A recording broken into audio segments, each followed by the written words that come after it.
Oke, baik. Selamat pagi, Bu Aan dan teman-teman sekalian. Pagi hari ini kelompok kami akan membahas, presentasi PSAK 72 mengenai pendapatan kontrak dari pelanggan. Sebelumnya kita perkenalan, anggota-anggota dulu. Yang pertama ada Alicia, yang kedua ada Randy Timotius, saya sendiri.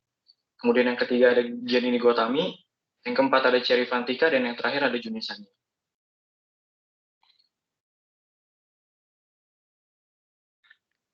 Baik, jadi perlu diketahui bahwa PSAK 72 ini diadopsi dari IFRS 15. Tujuannya adalah menetapkan prinsip tentang sifat, jumlah, waktu, dan ketidakpastian pendapatan dari arus kas yang timbul dari kontrak dengan pelanggan. Perubahan yang mendasar pada PSAK 72 ini adalah adanya standar tunggal pengakuan pendapatan untuk semua jenis industri. Selain itu, pada PSAK ini, entitas mencatat kontrak dengan pelanggan hanya jika seluruh kriteria terpenuhi. Nah, jadi kriterianya itu ada apa aja? Ada 5. Yang pertama itu mengidentifikasi kontrak dengan pelanggan. Kedua, mengidentifikasi kewajiban pelaksanaan. Ketiga, menentukan harga transaksi. Keempat, mengalokasikan harga transaksi terhadap kewajiban pelaksanaan. Dan yang terakhir, mengakui pendapatan saat entitas telah menyelesaikan kewajiban pelaksanaan.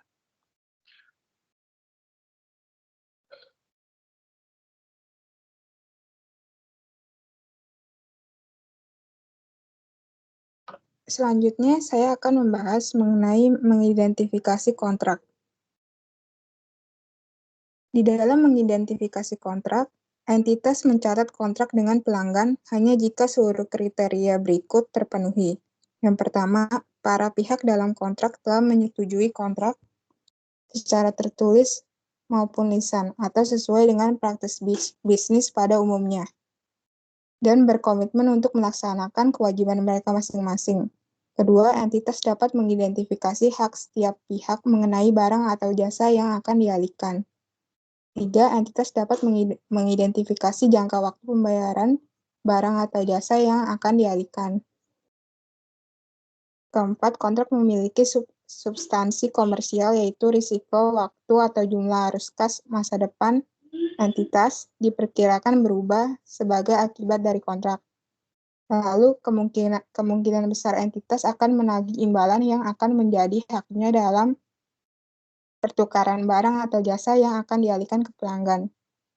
Dalam mengevaluasi apakah kolektibilitas terjadi, entitas mempertimbangkan kemampuan dan intensi pelanggan untuk membayar jumlah imbalan ketika jatuh tempo. Selanjutnya,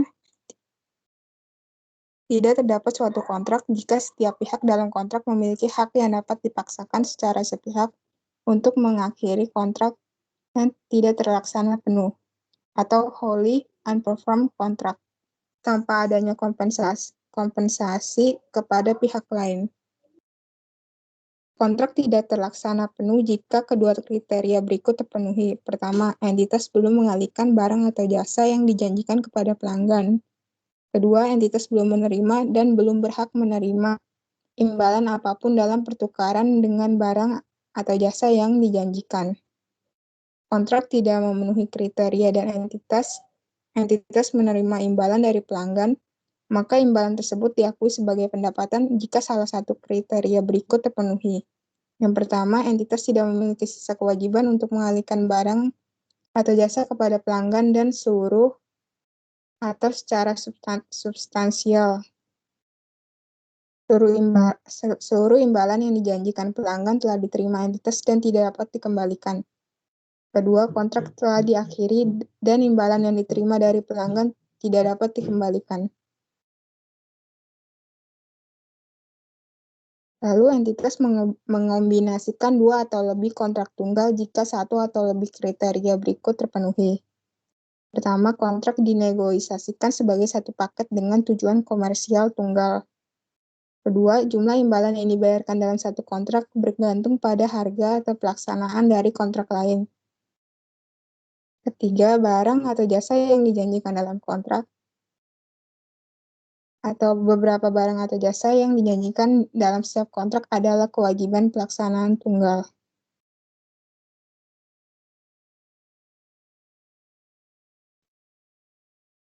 Baik, berikutnya saya akan melanjutkan untuk membahas identifikasi terhadap kewajiban pelaksanaan. Jadi pada awal kontrak, entitas menilai barang atau jasa yang dijanjikan dalam kontrak dengan pelanggan dan mengidentifikasi sebagai kewajiban pelaksanaan setiap janji untuk mengalihkan kepada pelanggan. Baik, yang pertama itu suatu barang atau jasa yang bersifat dapat dibedakan, atau serangkaian barang atau jasa yang bersifat dapat dibedakan yang secara substansial sama dan memiliki pola pengalihan yang sama kepada pelanggan. Kemudian barang atau jasa dapat dibedakan jika yang pertama, pelanggan memperoleh manfaat dari barang atau jasa, baik barang atau jasa itu sendiri atau bersama dengan sumber daya lain yang siap tersedia kepada pelanggan. Dan yang kedua, janji entitas untuk mengalihkan barang atau jasa kepada pelanggan dapat diidentifikasi secara terpisah dari janji lain dalam kontrak. Jika barang atau jasa yang dijanjikan bersifat tidak dapat dibedakan, maka entitas bisa mengkombinasikan barang atau jasa dengan barang atau jasa lain yang dijanjikan sampai entitas mengidentifikasi sepaket barang atau jasa tersebut bersifat dapat dibedakan. Selanjutnya akan dijelaskan oleh teman saya. Selanjutnya saya akan menjelaskan contoh barang atau jasa yang dapat dibedakan atau tidak. Biasanya disebut distinct. Sebuah perusahaan yang bergerak di bidang pengembangan software menyepakati kontrak kerja dengan pelanggan berupa perancangan software, jasa instalasi, jasa update software periodik, serta memberikan dukungan teknis dalam jangka waktu 3 tahun. Yang kedua ada sebuah perusahaan kontraktor menyepakati kontrak untuk membangun rumah sakit dengan tanggung jawab meliputi seluruh manajemen proyek dan mengidentifikasi berbagai barang dan jasa yang dijanjikan, mencakup keahlian teknik, pembersihan lahan, pembuatan fondasi, struktur konstruksi, instalasi listrik, kabel air, jaringan telepon, serta penyelesaiannya. Dan yang terakhir, untuk kontrak berupa barang atau jasa yang dapat dibedakan, maka entitas dapat memenuhi kewajiban pelaksanaannya dalam jangka waktu. Untuk kontrak yang tidak dapat dibedakan, entitas dapat memenuhi kewajiban pelaksanaannya dan pada waktu tertentu.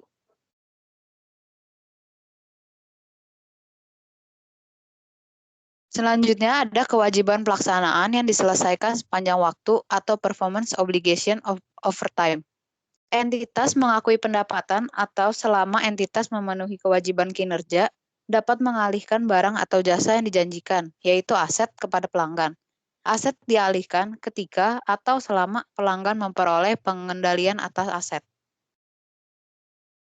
Selanjutnya, kewajiban pelaksanaan yang diselesaikan sepanjang waktu memiliki kriteria.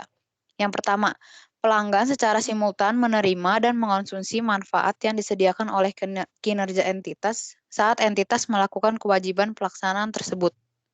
Yang kedua ada kinerja entitas menciptakan atau meningkatkan aset. Sebagai contohnya, pekerjaan dalam proses yang dikendalikan pelanggan sebagai aset yang diciptakan atau ditingkatkan. Dan yang terakhir ada kinerja entitas tidak menciptakan suatu aset dengan penggunaan alternatif terhadap entitas dan entitas memiliki hak yang dapat dipaksakan untuk pembayaran kinerja yang diselesaikan sampai suatu tanggal tertentu. Selanjutnya akan dijelaskan oleh teman saya.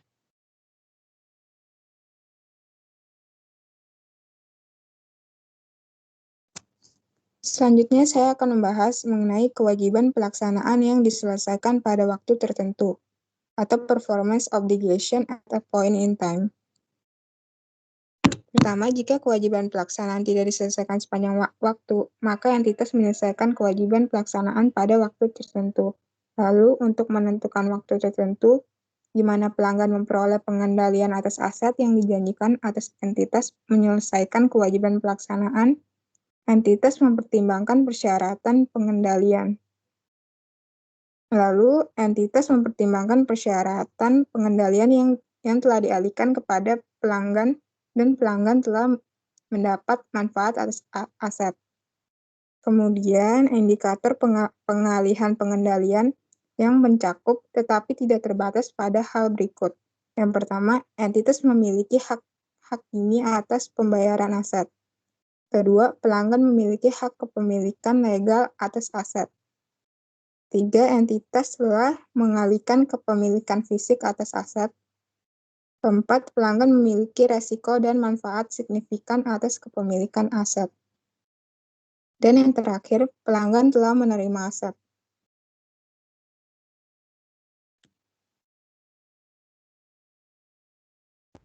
Selanjutnya akan dilanjutkan oleh teman saya.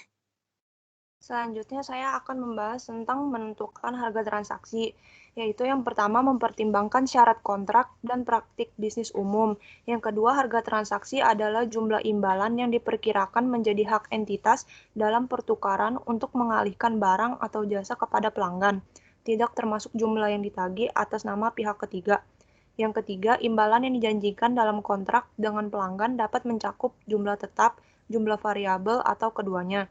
Yang keempat, entitas mempertimbangkan syarat kontrak dan praktik bisnis umum entitas untuk menentukan harga transaksi. Sifat, waktu, dan jumlah imbalan yang dijanjikan oleh pelanggan mempengaruhi estimasi harga transaksi. Yang kelima, entitas mempertimbangkan dampak dari seluruh hal berikut, yaitu imbalan variabel, liabilitas pengembalian, estimasi pembatasan imbal variabel, penentuan kembali imbal variabel, keberadaan komponen pendanaan signifikan dalam kontrak, imbalan non-kas, dan uang imbalan kepada pelanggan. Pengukuran harga transaksi. Mengalokasikan harga transaksi terhadap kewajiban pelaksanaan. Tujuan mengalokasikan harga transaksi adalah entitas mengalokasikan harga transaksi terhadap setiap kewajiban pelaksanaan. Barang atau jasa bersifat dapat dibedakan dalam jumlah yang menggambarkan jumlah imbalan yang diharapkan menjadi hak entitas dalam pertukaran untuk mengalihkan barang atau jasa yang dijanjikan kepada pelanggan. Entitas mengalokasikan harga transaksi terhadap setiap kewajiban pelaksanaan yang diidentifikasi dalam kontrak dengan yang pertama, dasar jual berdiri sendiri relatif. Yang kedua, kecuali diatur khusus untuk alokasi diskon dan untuk alokasi imbalan yang mencakup variabel. Perubahan harga transaksi. Entitas mengalokasikan ke dalam kewajiban pelaksanaan dalam kontrak perubahan selanjutnya atas harga transaksi dengan dasar yang sama dengan pada awal kontrak. Entitas mencatat perubahan dalam harga transaksi sebagai hasil dari modifikasi kontrak. Jika terjadi modifikasi kontrak, entitas mengalokasikan perubahan harga transaksi dengan salah satu cara berikut. Yang pertama, entitas mengalokasikan perubahan dalam harga transaksi sebelum modifikasi jika dan sejauh perubahan dalam harga transaksi dapat diatribusikan terhadap jumlah imbalan variabel yang dijanjikan sebelum modifikasi dan modifikasi dicatat sebagai penghentian kontrak. Yang kedua, modifikasi dicatat sebagai kontrak terpisah. Artinya, entitas mengalokasikan perubahan dalam harga transaksi terhadap kewajiban pelaksanaan dalam kontrak modifikasi. Lalu selanjutnya ada biaya kontrak. Biaya kontrak itu yang pertama ada biaya inkremental atas perolehan kontrak. Biaya inkremental atas perolehan kontrak adalah biaya yang terjadi untuk memperoleh kontrak dengan pelanggan yang tidak akan terjadi jika kontrak belum diperoleh, seperti komisi penjualan. Biaya inkremental atas perolehan kontrak itu akan diakui sebagai aset jika entitas memperkirakan untuk memulihkan biaya tersebut, sedangkan akan diakui sebagai beban biaya untuk memperoleh kontrak kecuali dibebankan ke pelanggan. Yang kedua, ada biaya pemenuhan kontrak diakui sebagai aset. Biaya pemenuhan kontrak diakui sebagai aset jika yang pertama berkaitan secara langsung dengan kontrak atau dapat diidentifikasi secara spesifik oleh entitas. Yang kedua, menghasilkan atau meningkatkan sumber daya entitas. Yang ketiga, biaya diharapkan akan dipulihkan. Yang ketiga, ada amortisasi dan penurunan nilai. Amortisasi dan penurunan nilai ini aset yang diakui dengan dasar sistematik yang konsisten dengan pengalihan kepada pelanggan atas barang atau jasa yang berkaitan dengan aset. Entitas mengakui rugi penurunan nilai dalam laba rugi jika jumlah tercatat aset yang diakui lebih besar dari jumlah sisa dari imbalan yang diharapkan, dikurangi biaya yang berkaitan langsung dengan penyediaan barang atau jasa dan yang belum diakui sebagai beban. Selanjutnya akan dijelaskan oleh teman saya. Selanjutnya saya akan menjelaskan tentang mengalokasikan harga terhadap transaksi kewajiban pelaksanaan. Tujuan mengalokasikan harga transaksi adalah entitas mengalokasikan harga transaksi terhadap setiap kewajiban pelaksanaan, baik barang atau jasa bersifat yang dapat dibedakan. dalam jumlah yang menggambarkan jumlah imbalan yang diharapkan menjadi hak entitas dalam pertukaran untuk mengalihkan barang atau jasa yang dijanjikan kepada pelanggan. Selanjutnya, entitas mengalokasikan harga transaksi tersebut yang diidentifikasikan dalam kontrak dengan yang pertama ada dasar harga jual berdiri sendiri relatif, dan yang kedua kecuali diatur khusus untuk alokasi diskon dan untuk alokasi imbalan yang mencakup variabel. Selanjutnya ada mengakui pendapatan saat entitas telah menyelesaikan kewajiban pelaksanaan. Pendapatan diakui ketika atau selama entitas menyelesaikan kewajiban pelaksanaan dengan mengalihkan barang atau jasa yang dijanjikan atau aset kepada pelanggan. Dan aset tersebut dialihkan ketika atau selama pelanggan memperoleh pengendalian aset. Selanjutnya akan dijelaskan oleh teman saya. Selanjutnya ada pengungkapan. Tujuan dari persyaratan pengungkapan ini adalah agar entitas pengungkapan informasi yang cukup yang memungkinkan pengguna laporan keuangan memahami sifat, jumlah, waktu, dan ketidakpastian pendapatan, dan arus kas yang timbul dari kontrak dengan pelanggan. Untuk mencapai tujuan tersebut, entitas mengungkapkan informasi kualitatif dan kuantitatif tentang seluruh hal berikut ini. Yang pertama ada kontrak dengan pelanggan.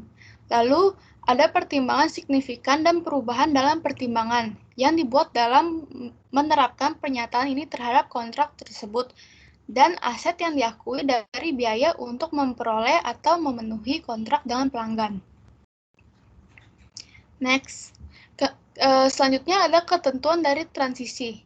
Entitas menerapkan pernyataan ini menggunakan satu dari dua metode berikut, yaitu yang pertama ada secara retrospektif untuk setiap periode pelaporan sajian sebelumnya sesuai dengan PSAK 25 tentang kebijakan akuntansi, perubahan estimasi akuntansi, dan kesalahan tunduk pada panduan dalam paragraf C05.